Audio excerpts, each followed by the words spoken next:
quero convidar você a que já se encontra conosco, está nos acompanhando, a que oremos nesse momento. Eu quero orar pela tua vida, você que está na tua casa ou em outro lugar onde que você esteja nos acompanhando, eu quero interceder por você. Quero então, nesse momento, ler a palavra de Deus, capítulo 20 do livro das Segundas Crônicas. Segundo livro das Crônicas, o capítulo 20, eu estarei trabalhando um pouco esse texto com os amados. Se você puder nos acompanhar, quiser pegar a sua Bíblia, se quiser acompanhar no seu celular, fica à vontade, como for melhor para você. De maneira que você pode acompanhar a leitura. Eu não lerei o texto todo, por ser longo, é um texto de 37 versos. Então, não quero lê-lo todo agora, mas nós vamos tratando acerca do texto. Eu começo lendo os primeiros 2 versos e você pode me acompanhar. Tá certo? A palavra de Deus nos diz, depois disso, os moabitas e os amonitas, junto com alguns dos meunitas, vieram atacar Josafá. Alguns homens vieram dar esta notícia a Josafá. Uma grande multidão de Edom, da além do mar, está vindo atacar-te, e já estão em Azazon Tamar, que é En-Gedi. Essa notícia é que Josafá, rei de Judá, recebe, é uma notícia assustadora, porque o texto diz que viria a alguns povos para atacarem Josafá. E Josafá teria que ter alguma atitude nesse momento. E eu quero então tratar com os amados sobre vencendo o que humanamente nos é impossível vencer. Tem muita coisa que humanamente nós não conseguimos vencer. Há doenças que ainda são invencíveis humanamente. Elas vencem a ciência não conseguiu vencê-las ainda. Senão, não estaríamos aqui dentro desse estúdio em função de uma pandemia, em função de um vírus, em função de um problema que tem afetado o mundo inteiro. Lembram os irmãos que eu não tenho tratado muito sobre esse assunto. Eu tenho tentado trazer à igreja e àqueles que nos acompanham nas lives mais uma palavra na visão daquilo que é a solução e não o problema. Hoje, novamente, apesar de tocar no problema, eu quero apresentar solução. Vencendo o que humanamente nos é impossível vencer. Há muitas lutas do dia a dia que nós humanamente não conseguimos vencer. Estamos acompanhando o Brasil não apenas com a Covid-19, não apenas com a pandemia, mas estamos acompanhando o Brasil com um problema político extremamente sério, grave, perto do imoral. Estamos acompanhando o Brasil com um problema social desgastante, cansativo, nojento e que nos assusta demais. Estamos acompanhando o Brasil também passando por uma crise econômica, não apenas o Brasil, mas como estamos tratando de Brasil, passando por uma crise econômica muito grave. Temos problemas aumentados por esta razão. Há informações pela mídia, pelas estatísticas, diz que aumentaram assustadoramente as crises conjugais nesse período. A violência doméstica, os divórcios e uma série de outros problemas que têm aumentado em função da família ou parte dela estar enclausurada dentro das suas casas. Os problemas aumentaram. E eles aumentam a cada dia de todos os níveis, de todos os tamanhos. Cada brasileiro tem uma solução para o Brasil. Cada brasileiro tem uma visão acerca da crise política que estamos atravessando. Cada brasileiro, nesse momento, se acha ou acha que se estivesse no lugar do presidente, faria melhor do que ele. Se estivesse no lugar dos ministros, faria melhor do que eles. Se estivesse numa posição de governança, faria melhor do que os governantes, quer municipais, estaduais ou federais, executivos ou legislativo ou judiciário que nós temos. Crises. Problemas que humanamente nós não vemos nenhuma capacidade em nós de resolver. Não encontramos homens capazes de solucionar, por mais cultos, por mais treinados, por mais experientes, por mais sábios humanamente, por mais preparados ou equipados, eles não dão conta de resolver. Isso gera mais problemas. Aumentam os transtornos de ansiedade, aumentam as síndromes do pânico, aumentam os depressivos e as pessoas com problemas de depressão e tantos outros problemas da mente. Também aumenta o isolamento. As pessoas se isolando cada vez mais, não apenas se isolando, tentando se esconder de um vírus, mas se escondendo umas das outras. No isolamento, no distanciamento e na solidão. Aumentam problemas que nós não sabemos como vamos resolver quando tudo isso passar, crendo eu que isto vai passar. Aí nós voltamos para o texto e Josafá recebe a seguinte notícia. Depois disso, os moabitas e os amonitas, juntamente com alguns dos meunitas, vieram atacar Josafá. No verso 2, tem a informação: alguns homens vieram dar esta notícia a Josafá e trouxeram a notícia dizendo: uma grande multidão de Edom, da além do mar, está vindo atacar-te. O que poderia fazer Josafá? Lutar, se armar, chamar o exército para o combate. Olha só, queridos, o que fez Josafá no verso de número 3. E eu estou tratando com você sobre vencendo o que humanamente nos é impossível vencer. Isso era impossível para Josafá com o seu exército, com a sua turma, com o seu aparato, com todo o seu preparo, vencer. Era humanamente impossível. Aí verso 3 diz: então Josafá teve medo. Natural. Como nós estamos com medo do Covid, como nós estamos com medo do que possa vir a acontecer com o alto índice de desemprego, com as pessoas passando fome, com a crise socioeconômica que nós estamos vivendo. Estamos com medo. Josafá teve medo. Natural ao ser humano. Até aí parece a mim nenhum problema, porque é apenas um sentimento humano. Mas depois do medo, tem o texto nos informando, então Josafá teve medo e resolveu, ou seja, ele toma uma decisão. É uma atitude que eu e você precisamos tomar do que fazer e não apenas ficarmos com medo.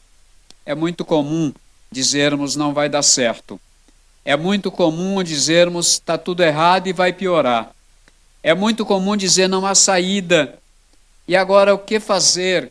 Qual é a atitude que devemos ter? O texto diz que ele teve medo e resolveu buscar o Senhor. Que coisa extraordinária. Diante da ameaça, não apenas uma ameaça, mas da comunicação que ele recebeu, do comunicado que ele recebeu, alguns homens vieram dar essa notícia a Josafá: uma grande multidão de Edom, da além do mar, está vindo para te atacar. Ele tem medo, mas ele toma uma resolução, ele toma uma decisão, ele tem uma atitude. E essa atitude, primeiro, não foi reunir o exército. Essa atitude, primeiro, não foi ver o que ele poderia fazer humanamente, fisicamente. Não era qual o aparato que ele tinha de armamentos para se defender. Mesmo que ele tivesse todo o direito de fazer isso, de ver o armamento que tinha, qual o preparo com o exército que ele tinha, reunia todos os seus membros do exército para dizer: nós vamos guerrear, nós vamos à luta, vamos nos preparar e vamos nos defender. Mas olha só, depois do medo, a atitude que ele tem é de buscar o Senhor. Que atitude você está tendo hoje? Você com a sua casa, com a sua família, com a sua esposa, com o seu marido, com os seus filhos, você com a sua empresa, você com a sua vida pessoal, que atitude você está tendo nesse momento de crise que nós estamos vivendo? A atitude pode ser o esfriamento, a atitude pode ser o isolamento, a atitude pode ser se entregar à tristeza, à depressão, à revolta. A atitude pode ser, quem sabe, se ainda pode trabalhar duplicado ou triplicadamente para tentar reservar algo, imaginando que a crise vai piorar. Quem sabe seja já imaginar que qualquer coisa que você faça ou deixe de fazer, nada vai mudar, porque nada você pode fazer. Sim, humanamente talvez não possamos fazer absolutamente nada, porque aquilo que está ao alcance das autoridades fazerem, estão correndo para fazer. Mas eu e você podemos fazer o quê? Buscar o Senhor. Aliás, aqui é uma atitude de um rei. Olha só, o capítulo 19, o verso 1 diz: então Josafá, rei de Judá, voltou em paz à sua casa em Jerusalém. Ou seja, ele era rei. Imagina se agora as autoridades constituídas se voltem para o Senhor. Imaginem que o presidente, antes de tomar qualquer decisão, ele gasta um tempo falando com Deus, buscando o Senhor. Imagine que o nosso governador de estado comece a buscar o Senhor, que o nosso prefeito comece a buscar o Senhor, que os vereadores, deputados, senadores, ministros, secretários, que comecem a buscar o Senhor. Mesmo que tenhamos medo, mesmo que tenhamos um sentimento normal, natural ao ser humano, mas tomem uma atitude de buscar o Senhor. Ele convoca um jejum em todo Judá. O que ele chama o povo é para um jejum. E quando ele chama um povo para um jejum, ele está chamando o povo para atitudes de santificação ao Senhor. O jejum não é apenas abstinência de alimento ou de alguma outra coisa. Alguns estão fazendo jejum de abstinência de celular, mas não vão orar ao Senhor. Fazem abstinência de outra coisa, mas não vão ler a palavra e orar ao Senhor. O verso 4 do capítulo 20 diz: Judá uniu-se para pedir socorro ao Senhor. Agora eu quero me dirigir à igreja, e agora sou eu, pastor da primeira igreja batista em Araguaína, dizendo: queridos irmãos, imagina o tamanho da crise, imagina que nós não tenhamos nenhuma capacidade de solucionar. Imagina que foge das nossas mãos todo o controle. Imagina que eu e você nos sintamos de mãos atadas, não podendo fazer absolutamente nada para mudar esse quadro. O que nós devemos fazer? Buscar o Senhor. Como igreja, a nossa atitude é buscar o Senhor. É nos unir como igreja. E quando eu falo de nos unir como igreja, eu estou há dias, desde que tudo isso começou, aliás, talvez antes disso, já chamando a igreja para falarmos a mesma língua.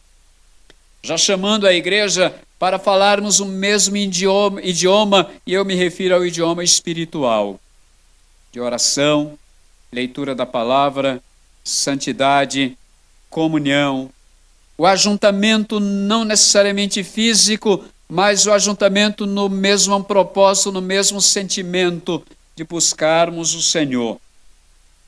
A igreja que ora 24 horas por dia. A igreja que lê a palavra todos os dias, com o receio de, não lendo, vir a passar fome, a passar por um processo de inanição por falta da palavra, por falta de alimento sólido. O texto diz: Judá uniu-se para pedir socorro ao Senhor. Vamos pedir socorro ao Senhor. Senhor, socorre-nos. Vamos clamar, vamos orar, vamos pedir ao Pai que interceda por nós e que realize os milagres necessários e que faças algo que está fugindo da capacidade humana de fazer. Vieram pessoas de todas as cidades de Judá para buscarem o Senhor. Aqui eu posso, se eu estiver forçando a barra, você ora por mim para Deus me perdoar, mas eu quero pensar aqui que nós podemos empregar isso aqui pensando todas as crianças, e hoje nós já tivemos a nossa live com as crianças. Talvez você, pai, nem esteja preocupado em permitir, em motivar, em agendar para que seus filhos adorem ao Senhor nesse tempo de pandemia, quando nós estamos com a live para atender essa necessidade de alimento da palavra para as crianças, os adolescentes, os jovens, os adultos, os anciãos, não importando a idade, todos, assim como vieram de todas as cidades de Judá, queremos que venham pessoas de todas as idades para buscarem ao Senhor. A Bíblia diz: buscai o Senhor enquanto se pode achar, invocai-o enquanto está perto. Chegará o dia, segundo esse texto, que as pessoas quererão buscar e não poderão mais. Buscai o Senhor enquanto se pode achar. Hoje podemos. Hoje podemos. Na pandemia podemos. Somos até incentivados a fazer. Por quem nem mesmo conhece Deus, termina nos incentivando a fazer. Verso 5 diz ali, olha só a afirmação dele: na tua mão há poder e força, e não há quem te possa resistir. Agora eu posso dizer: na tua mão, Senhor, há poder, há força, e não há vírus que te possa resistir. Não há pandemia que possa resistir o nosso Deus eterno. Ó nosso Deus, verso 7, não tiraste os moradores desta terra de diante do teu povo Israel, e não a destes para sempre a descendência de Abraão, teu amigo? E habitaram nela e construíram nela um santuário ao teu nome, dizendo: se algum mal nos sobrevier, seja espada, seja juízo, seja praga ou fome, nós nos apresentaremos diante deste templo e diante de ti, pois teu nome está neste templo, e clamaremos a ti em nossa aflição, e tu nos ouvirás e livrarás. Ah, querido, se você pode aí, bem no íntimo da tua alma, do teu coração, puder dizer amém a essa palavra que termino de ler: se algum mal nos sobrevier, seja espada, seja juízo, seja praga ou fome, seja o que for, nós nos apresentaremos diante desse templo. Isto é, apresentar diante do templo é apresentar-se diante do Senhor, diante do templo e diante de ti, pois teu nome está neste lugar. Ah, queridos, nós cremos que a presença do Senhor é uma realidade na nossa vida como igreja. A Bíblia diz que nós somos morada, santuário, templo, habitação do Espírito Santo de Deus. Então, o Espírito Santo de Deus que habita em nós, nós podemos agora clamar ao Senhor e dizer: tu que habitas no nosso coração, na nossa alma, tu que habitas no nosso corpo, tu que selastes a nossa vida para a salvação, segundo a tua palavra nos afirma, nós recorreremos a ti, não importa o mal que nos sobrevier. Agora, o verso 10 diz: agora, eis os homens de Amon, de Moabe e do monte Seir, em cujo território não permites que os israelitas passassem quando vinham da terra do Egito, fazendo com que se desviassem deles e não os destruíssem. Vê como eles nos retribuem, vindo expulsar-nos da tua herança que nos fizestes herdar. Ó nosso Deus, tu não os julgarás, porque nós não temos força para resistir a essa grande multidão que nos ataca. Nem sabemos o que fazer, porém os nossos olhos estão voltados a ti.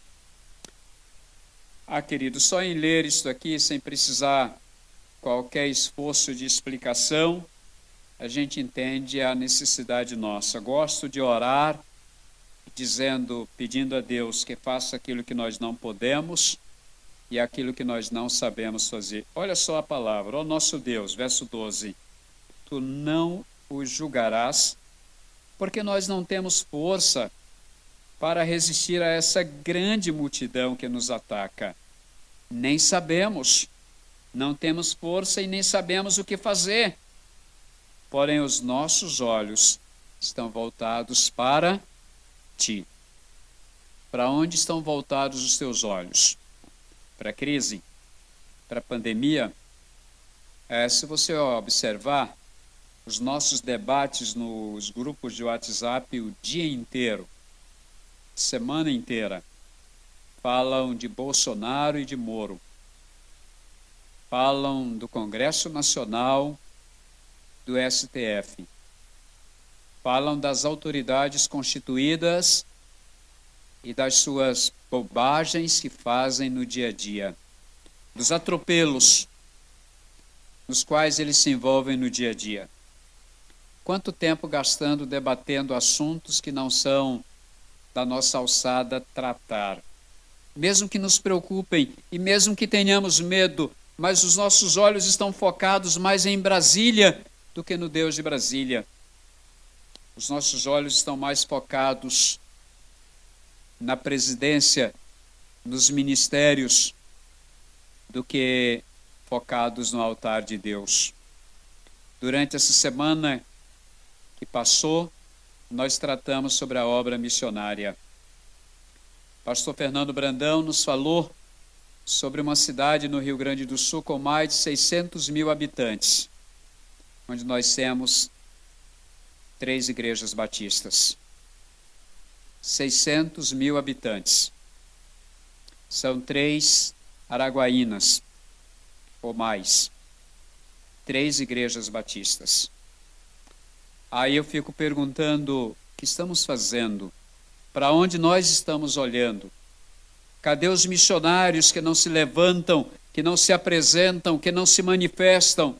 Cadê aqueles que estão dispostos a dar parte da sua vida para a obra missionária? Segundo o presidente da Convenção Batista do Tocantins, que também entrevistei nessa semana, pastor Walter, nos informou que ainda temos 30 cidades no nosso estado que não tem a presença batista. Ainda temos 30 cidades. Faz tempo isso, que não muda. O que estamos fazendo? Onde estão os seminaristas que estão no seminário apenas para obter conhecimento e não para serem instrumento nas mãos de Deus, pagando o preço de gastar sua vida na obra missionária? Onde estão os jovens? Onde estão os homens e mulheres? Onde estão os aposentados que curtem a vida e a aposentadoria e agora poderiam curtir a vida e a aposentadoria sendo instrumento nas mãos de Deus, dedicando o resto da vida como missionários, abrindo frentes, mobilizando outros, fazendo viagens missionárias, revitalizando igrejas que se fecham pelo Brasil afora. Ó nosso Deus, tu não os julgarás, porque nós não temos força para resistir a essa grande multidão que nos ataca. Nem sabemos o que fazer, porém os nossos olhos estão voltados para ti. Nós não temos força. As autoridades da área de saúde estão dizendo todos os dias, esse vírus, nós não temos conhecimento dele, ele é novo para nós não sabemos quem ele é, não sabemos como atacá-lo, não sabemos como nos defender dele, por mais orientações que temos, elas não chegam como última palavra. Estamos olhando para a falta de solução. Estamos olhando para o desconhecimento do remédio, ou da prevenção, ou de qualquer outra atitude que precisemos ter. Devemos estar olhando para Jesus. Devemos estar com os nossos olhos voltados para o Senhor. Verso 13 nos diz: todo Judá estava em pé diante do Senhor, com seus pequeninos, suas mulheres e seus filhos, todo Judá estava em pé diante do Senhor, com seus pequeninos, suas mulheres e seus filhos. Quero chamar a igreja toda, como diz no ditado, e a gente às vezes brincando, de mamando a caducando. Você idoso que não pode sair de casa, será que você pode fazer alguma coisa agora pela obra de Deus? As crianças podem fazer alguma coisa? Os adolescentes, jovens, homens, mulheres, podem fazer alguma coisa? Vamos ficar esperando que alguém tenha uma boa ideia, uma excelente ideia de um ótimo trabalho, que no final das contas alguns vão dizer: isso não vai dar certo, isso não funciona. Ainda estamos preocupados quando o templo vai se abrir. Estamos mais preocupados quando o templo vai se abrir, quando deveríamos estar mais preocupados quando é que a igreja vai se abrir. Quando é que a igreja vai expandir? Quando é que a igreja vai agir mais? E eu até penso, e falei na reunião com o conselho da igreja, que nós estamos fazendo muito pouco.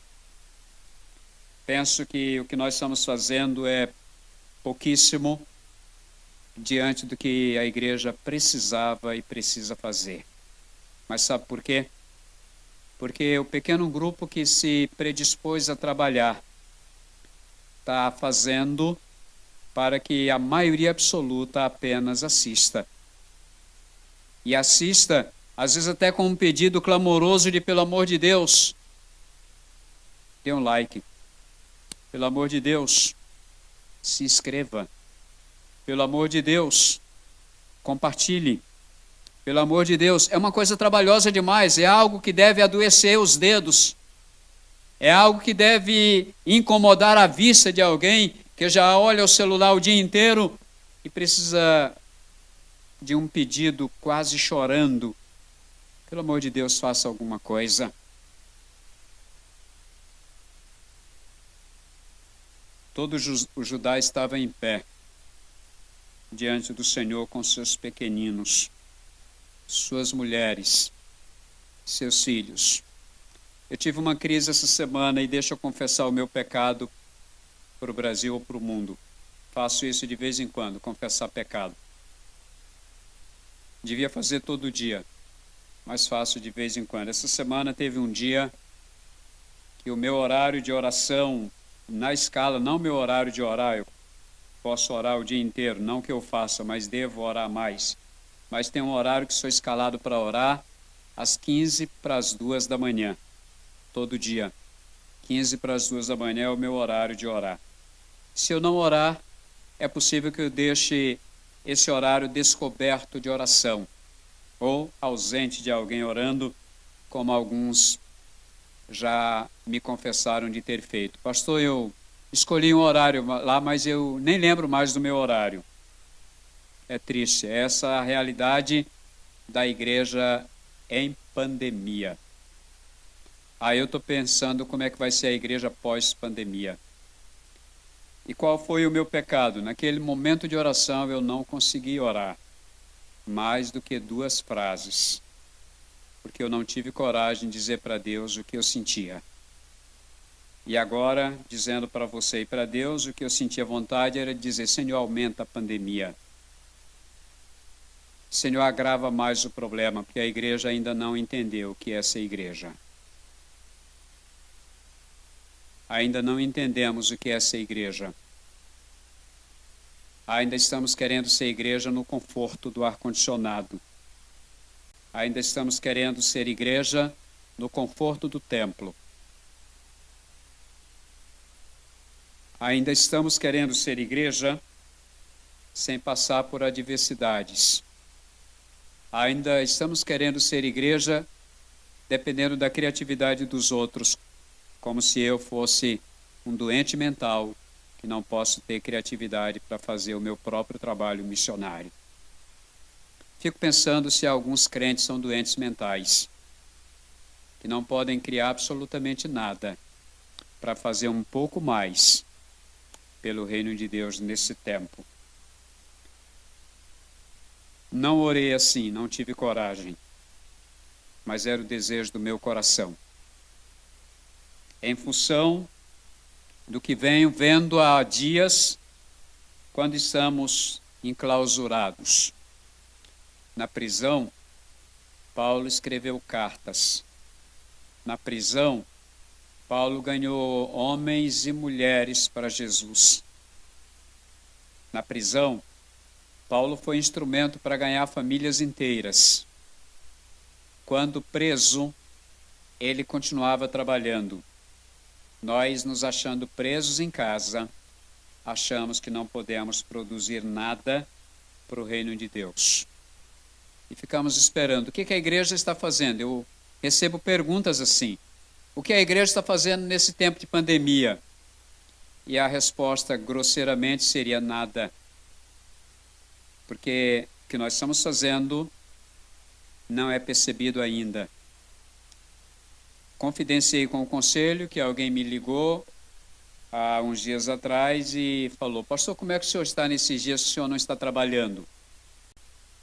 É a pergunta que alguém imbecilmente faz. É a pergunta de alguém que me machuca porque eu gostaria de estar trabalhando mais e não estou podendo. Verso 14, diz: então o Espírito do Senhor veio no meio da comunidade sobre Jaziel, filho de Zacarias, filho de Benaía, filho de Jeiel, filho de Matanias, o levita, descendente de Asaf, e disse, olha só, então o Espírito do Senhor veio no meio da comunidade. Ele cita aqui quem estava ali representando essa comunidade. No verso 15, nos fala, e disse, dai ouvidos, todo Judá, e vós moradores de Jerusalém, e tu, ó rei Josafá, assim diz o Senhor, não temais, nem vos assusteis por causa dessa grande multidão, porque a luta não é vossa, mas de Deus. O Espírito do Senhor vem dizer que a nossa luta não é contra o vírus e não é nossa. A luta é do Senhor. Ele lutará por nós. E Ele usará a mim e a você nessa luta, assim como usou Josafá, assim como usou esses que foram relatados no verso 14. Assim veio a palavra, o Espírito do Senhor veio no meio da comunidade sobre Jaziel, filho de Zacarias, filho de Benaía, filho de Jeiel, filho de Matanias, o levita, descendente de Asaf, e disse, dai ouvidos todo Judá, e vós moradores de Jerusalém, e tu, ó rei Josafá, todos me ouçam. Isso é o Espírito do Senhor. Assim diz Deus, assim diz o Senhor, não temais, nem vos assusteis por causa dessa grande multidão, porque a luta não é vossa, mas de Deus. Queridos, eu vou terminar, o texto é longo e eu vou parar por aqui, mas eu quero só mais ler um verso 2 para você entender esse contexto como ele continua. Amanhã descereis contra eles, verso 16, e eles estão subindo pela ladeira de Ziz, e os encontrareis na extremidade do vale, defronte do deserto de Jeruel. Não tereis que lutar nesta batalha. Tomai posição, ficai parados e vede o livramento que o Senhor vos concederá, ó Judá e Jerusalém.